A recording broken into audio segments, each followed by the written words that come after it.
Bismillahirrahmanirrahim. Assalamualaikum warahmatullahi wabarakatuh. Alhamdulillahilladzi ja'ala syahrul Ramadan unzila bihil Qur'an hudan linnas wa bayyinatin minal huda wal furqan. Asyhadu an la ilaha illallah wa asyhadu anna Muhammadan abduhu wa rasuluh. Allahumma shalli ala sayyidina Muhammadin wa ala alihi wa sahbihi wa barik wa sallim ajma'in, amma ba'du. Hadirin jemaah Masjid Al-Kahfi yang dimuliakan Allah, mari kita memanjatkan puji syukur kehadirat Allah Subhanahu wa ta'ala, Zat yang kembali memberikan kesempatan kepada kita, Zat yang memberikan kekuatan kepada kita untuk istiqomah di jalannya, untuk senantiasa berjalan dalam syariatnya. Zat yang telah memberikan kekuatan kepada kita untuk melangkahkan kaki, meringankan niat, untuk bersimpuh bersama-sama melaksanakan qiyamul lail di masjid yang kita cintai ini, bahkan di atas karpet yang terhampar sedemikian indah bak permadani. Mudah-mudahan ini menjadi saksi di yaumil qiyamah nanti tentang apa yang sudah kita berikan untuk perjuangan dan juga untuk wujud kita ketaatan kepada Allah Subhanahu wa ta'ala. Mudah-mudahan ini juga menjadi wasilah bagi keluarga kita, handai tolan kita, agar kita diberikan kesehatan, kekuatan, kita diberikan juga keluarga yang sakinah, mawaddah, warahmah, anak-anak kita menjadi anak yang soleh dan solehah, wasilah dari kita berwakaf kepada masjid yang kita cintai ini. Salawat serta salam semoga senantiasa tercurah kepada junjungan alam habibina wa nabiyana Muhammad sallallahu alaihi wasallam. Hadirin jamaah Masjid Al-Kahfi yang dimuliakan Allah, kalau sudah setengahnya bulan Ramadan, ini biasanya jemaah-jemaah inti, pemain-pemain inti. Yang kemarin-kemarin ada yang pemain cabutan, ada pemain cadangan, ya begitu ya, Beb. Jadi kalau pemain inti biasanya istiqomah, konsisten, komitmen gitu. Jadi sudah biasa kalau pertengahan Ramadan sudah banyak kemajuan. Bapak-bapak, ibu-ibu, saya lihat banyak kemajuan sekali, terutama pada barisan yang sudah semakin maju, di belakang semakin kosong. Kemarin itu kita beribadah serbikan tumaninah, karena masjid kita penuh dengan bapak-bapak sehingga space untuk anak-anak berkurang. Coba perhatikan, coba analisa, karena space-nya penuh dengan bapak-bapak, kita nikmat beribadah. Ketika bapak-bapak tidak ada, banyak ruang kosong dikuasai oleh para anak-anak. Memang seperti itu. Saya ceramah, yang imami di masjid lain yang tidak jauh beda. Apalagi tadi THR sudah pada turun, kepadatan di masjid berkurang, berpindah kepadatan itu di jalan dan di mal-mal. Kemarin itu padat, masuk saja susah ke masjid ini, saking penuh. Sekarang lalu lalang saja sedemikian gampang, berarti kepadatan sudah berkurang lalu lintas di masjid, karena berubah kepadatan lalu lintasnya itu di luar masjid. Hadirin jemaah rahimakumullah, ini dibagi kue apa dibagi minuman? Oh, haus ya. Saya merasa terharu sesungguhnya. Ibu-ibu silahkan dengerin, boleh sambil nyender, boleh sambil tiduran juga boleh. Yang penting jaga wudhunya, karena kita akan melaksanakan sholat witir. Kenapa jangan bosan dengan saya berdiri di sini? Karena kalau pakai ustadz lokal lumayan efisiensi ya Pak Min. Jadi tidak terlalu gede lah bayarannya. Ini momentum yang luar biasa.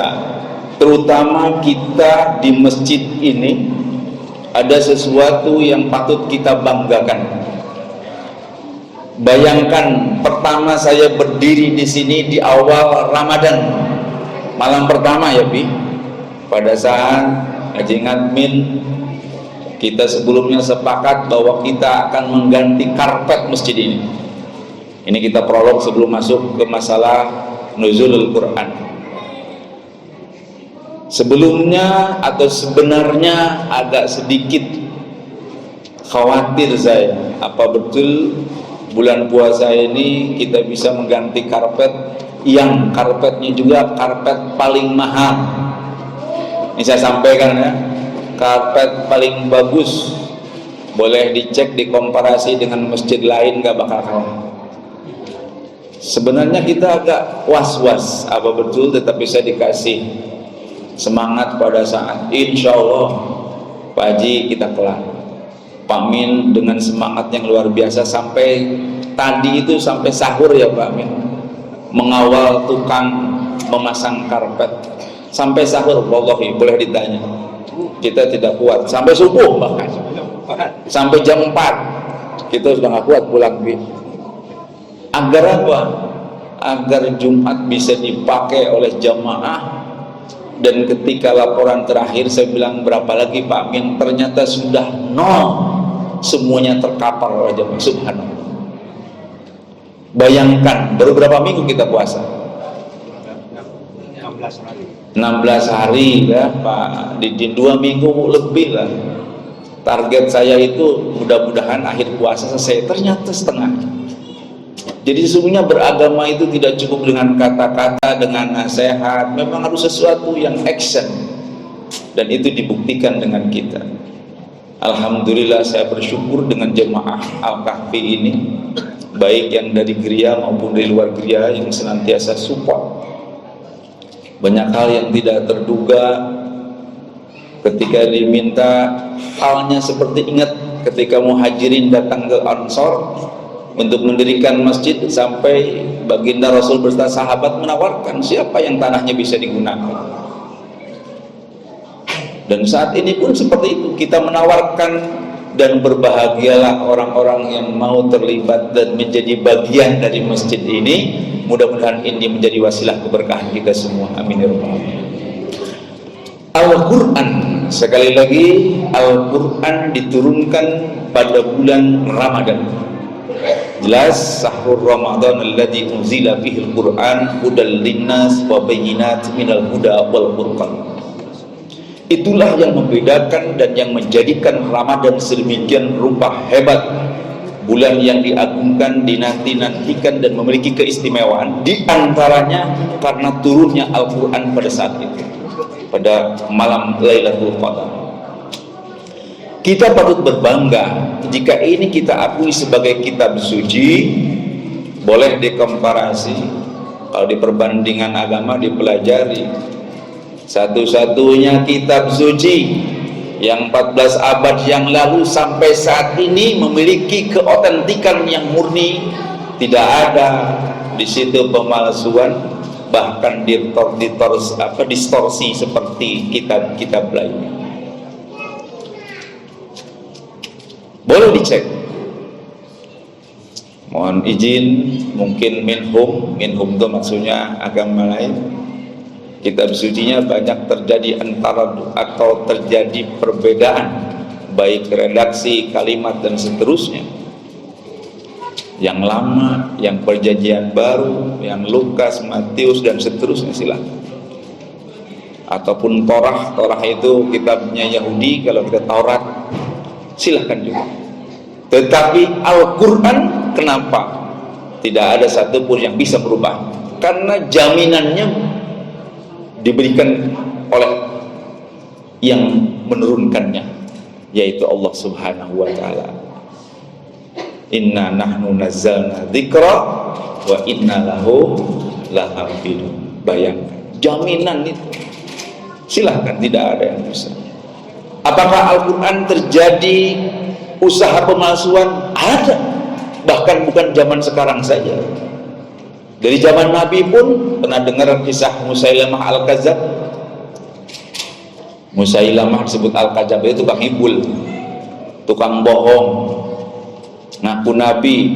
Ketika mendengar surat Al-Qari'ah, Mal-Qari'ah, wa ma adraka mal-Qari'ah, dia bikin Al-Fil, Mal-Fil, wa ma adraka mal-Fil, lahu khurtumut tawil. Kalau orang Indo dengar Arab begitu pasti amin, amin, nah tahu apa?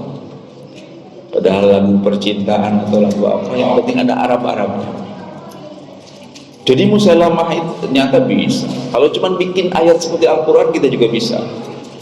Ketika dengar surat itu, dia juga buat Al-Fil, Mal-Fil, wa ma adraka mal-Fil, lahu khurtumut tawil. Gajah. Tahukah gajah? Adakah yang tahu tentang gajah? Gajah itu punya belalai yang panjang. Begitu. Bahkan ditantang oleh Allah Subhanahu wa taala. Qul la in istama'atil insu wal jinnu ala ayyatu bimisli hadzal qur'an la ya'tuna bimislihi walau kana ba'dhum li ba'din dhahira. Tuh. Silakan kata Allah, qul katakanlah wahai Muhammad kepada manusia yang katanya cerdas, jago, pintar. Manusia kan cerdas, pintar, jago. Saking pinternya nggak mau tuh dengar ceramah orang, saking pinternya nggak mau ngaminin doa orang. Padahal jin itu lebih jago dari manusia, tapi dihinakan oleh Allah karena kesombongan. Tuh. Jadi beragama itu bukan sesuatu yang katanya atau ngikut saja. Kenapa ditantangnya itu manusia dan jin? Qul la in istama'atil insu wal jinnu ala ayyatu bimisli hadzal Qur'an. Kata Allah, katakan, silakan manusia dengan jin bersekutu, berkolaborasi, bekerja sama. Untuk apa? Membuat semisal Al-Qur'an. La ya'tuna bimisli. Dijamin tidak akan bisa. Walau karena atau mereka berdua antara jin dan manusia itu ba'duhum li ba'din dhahira, bekerja sama, gak bisa. Padahal kurang di mana masyarakat Arab jago bikin puisi, jago bikin syair. Bagaimana kita tahu jin saktinya luar biasa. Jin itu kelasnya kelas malaikat sebelum turun ke bumi itu. Tetapi karena sombong gak mau sujud, disuruh sujud gak mau juga. Anna khalaqtani min nar wa khalaqtahu min tin. Akhirnya kata Allah, turun ke bumi menjadi makhluk seperti biasa. Jadi jangan sombong, lebih baik kita mendengarkan, mengaminkan apapun, karena kita tidak tahu doa siapa, lisan siapa yang dikabulkan oleh Allah Subhanahu wa taala. Gak ada jaminan. Ibadah apa yang diterima oleh Allah Subhanahu wa taala? Belum tentu. Saya sholat, saya zakat, saya infak, belum tentu diterima. Siapa tahu yang cuman menggeser-geserkan sejadah itu yang diterima. Begitu. Di hadapan Allah itu tidak ada yang luar biasa dan tidak ada yang tidak mungkin. Baca tuh kisahnya Barsiso. Tahu Barsiso? Baca aja lah, kepanjangan nanti kalau saya cerita. Lanjut, Al-Quran ditantang oleh Allah Subhanahu wa taala, silakan jin dan manusia bekerja sama membuat semisal Al-Quran, tidak akan mungkin. Kenapa? Al-Quran itu kalamullah. Jadi ilmunya Allah itu ada dalam Al-Quran. Oleh karena itu Al-Quran harus kita pedomanin, yang diturunkan melalui malaikat Jibril kepada baginda Rasulullah sallallahu alaihi wasallam, yang dijamin keutuhannya sampai yaumil kiamat. Dan ilmu Allah itu tidak seberapa, ada di Al-Quran itu banyak, teramat banyak. Dalam surat Kahfi, gimana Al-Kahfi? Qul law kana al-bahru midadan li kalimati rabbi la nabidal bahru qabla an tanfada kalimatu rabbi walau ji'na bimislihi madada. Kata Allah, qul, katakanlah, seandainya lautan yang sedemikian luas dijadikan tinta untuk menulis kalimat Allah. Kalau mufassir menyebutkan kalimat Allah itu ilmu Allah. Qul law kana al-bahru midadan li kalimati rabbi lanafidal bahru qabla an tanfada kalimati rabbi. Laut yang sedemikian luas akan habis menjadi tinta sebelum kalimat Allah itu bisa dituliskan dengan sebenar-benarnya dan semuanya. Bayangkan. Jadi kalau bicara laut itu banyakkan daratan apa lautan? Lautan. Lautan dijadikan tinta. Bahkan ditambahkan lagi oleh para ulama itu, sementara pohon-pohon tumbuhan di muka bumi ini dijadikan sebagai pena. La ya'tina bimislihi walau ji'na bimislihi madada. Tidak akan bisa mencatat ilmu Allah, kata Allah sendiri, walaupun aku tambahkan laut sedemikian luas, aku tambahin lagi nih hutan, aku tambahin lagi, tetap nggak bisa. Subhanallah. Makanya kemarin kan di awal, cobalah di bulan suci ini kita berinteraksi dengan Al-Quran. Kalau sebelumnya tidak pernah baca Al-Quran, dibuka-buka lagi. Bisa baca bagus, nggak bisa baca dapat pahala usahanya tuh. Nggak bisa juga baca, dengerin. Saya bilang juga ikut ngopi sama yang tadarus itu pahala itu. Dengerin aja. Ini baca belum bener gayanya, aduh, nggak mau juga baca Quran. Padahal kitab sucinya kitab suci Al-Quran. Padahal sebulan setahun sekali aja baca. Tadarus, mutolaah itu ya mempelajari atau mencoba melihat mau terjemahnya, tafsirnya, apapun, sehingga bangkit dalam jiwa itu. Subhanallah, ternyata di dalam Al-Quran itu banyak hal yang kita tidak temukan, banyak hal keajaiban yang baru dibuktikan pada saat ini. Ternyata kata-kata Al-Quran itu sedemikian indah, dan itu dibuktikan ketika Al-Quran dibacakan. Banyak hati-hati yang demikian bergetar dan masuk agama Islam. Kapan itu? Sayyidina Umar, wasilahnya dibacakan apa? Al-Quran. Kalau lihat di YouTube, banyak sekarang orang asing yang tidak mengenal agama Islam, tidak mengenal Al-Quran, kemudian dipersilahkan untuk mendengarkan ayat Al-Quran, memakai handset itu, kemudian tiba-tiba menangis. Ada apa? Dia baru mendengarkan kalimat yang dia sendiri tidak paham, tapi kok menangis. Subhanallah. Terakhir saya cerita, kan segala sesuatu sering ada pembuktian katanya. Pada tahun 94 sampai 2000, seorang peneliti di Yokohama, Jepang, buka googling nanti, kalau nggak percaya silahkan. Itu sebenarnya sudah booming. Itu pada tahun 2000-an ketika kita kuliah. Namanya Masaru Emoto. Pernah dengar kan? Masaru Emoto ini seorang peneliti sesungguhnya, bukan seorang muslim asal. Dia meneliti tentang apakah air itu memberikan reaksi kepada kata-kata atau ucapan dari manusia. Apakah air memberikan respon kepada apa yang didekatkan kepadanya. Pernah dengar nggak? Pernah lihat nggak? Orang tua dulu ya, kiai-kiai dulu, nggak usah jauh-jauh, bapak saya itu kalau orang minta tolong cuma air, ya dibacain, ditiupin, kok bisa tuh? Anak yang kejejeran nangis berhenti. Dulu kita ada apa ya? Cuma ditiup. Kakak saya ikut niup, tapi nggak jadi apa-apa, tetap aja nangis. Tapi bapak saya niup, bisa sembuh tuh anak. Banyak kejadian. Ada apa di situ? Nah, Masaru Emoto ini memberikan atau membuat sebuah penelitian tentang reaksi air. Singkatnya begini, ada air jernih, bening di dua gelas yang berbeda. Pada air yang satu yang pertama dituliskan kata-kata yang mengandung caci maki, provokasi, agitasi dan seterusnya. Kata-kata yang jelek pokoknya, sumpah serapah apapun. Apa yang terjadi? Air berputar tidak keruan, termasuk molekul-molekul yang di dalamnya terlihat bukan oleh kacamata kasar, memakai alat semacam bergolak kayak gelombang yang lagi tsunami gimana.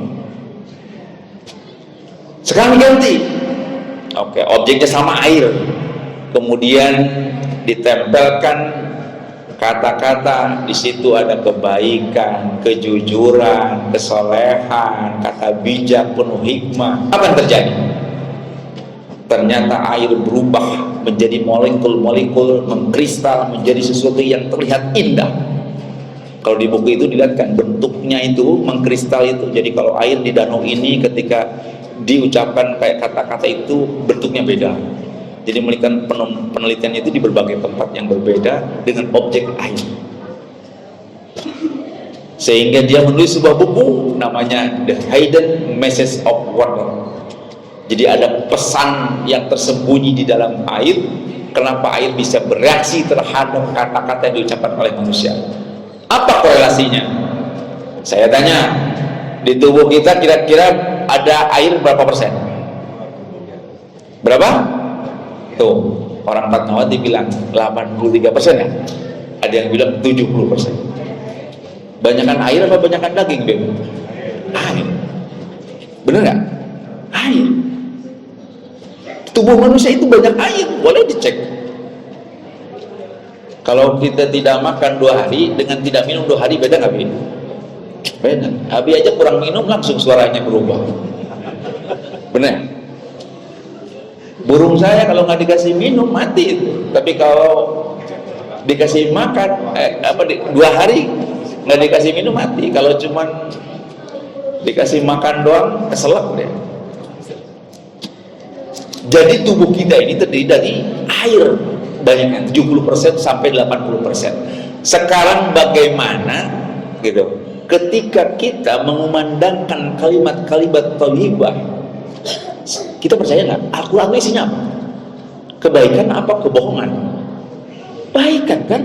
Di situ ada memuji Tuhan, di situ bayangkan. Dibacakan oleh lidah kita yang berhubungan langsung dengan organ tubuh kita yang katanya di dalam ini adalah 70% air. Berarti penelitian tuh Masaru Emoto itu ya jangan heran kalau jarang baca Quran, gundah gulana. Ya. Kenapa? Emang jadinya seperti itu. Gimana, Bi? Wa nunazzilu minal Qur'ani ma huwa syifaa'un wa rahmatul lil mu'minin. Tuh. Jadi Al-Qur'an itu selain hudan, petunjuk, ada sifat. Apa itu sifat? Tuh, makanya Masjid Fatmawati namanya As-Syifa. Benar ya, Pak? Sehat, menyehatkan. Sifat obat. Tuh. Jadi ada penyakit medis yang memang disembuhkan oleh medis, ada yang non medis yang disembuhkan dengan terapi. Di antaranya itu tadi kata Ibnu Sina kan, alhamu nisbud da'i wal itmi'nanu nisbud dawa'i as-sabru bidayatus syifa. Nah gitu. Jadi kecemasan itu sebagian dari penyakit. Jangan banyak cemas dikejar debt collector, cemas dikejar cicilan, itu tambah penyakit itu. Nisbud da wal itminanu nisbud dawa'i, ketenangan, santai, tenang, kalem, itu sebagian dari obat. Dan ketika orang membaca Al-Quran itu, apa yang terjadi? Tenang. Nggak ada cerita baca Quran sambil ngos-ngosan kemudian sampai itu. Orang baca Quran itu yang asalnya malas, coba deh cek. Baca Quran asalnya malas baca, tapi 1 ayat 2 ayat menikmati nggak? Terus enak terus, walaupun kita nggak tahu maknanya, nikmat. Apalagi yang baru bisa, tambah semangat.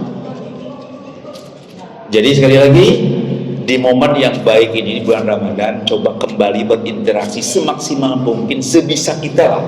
Baca Al-Quran dimanapun kapanpun, lebih jauhnya lagi baca terjemahnya biar kita juga paham apa yang diucapkan atau apa yang dimaksud oleh Al-Quran tersebut.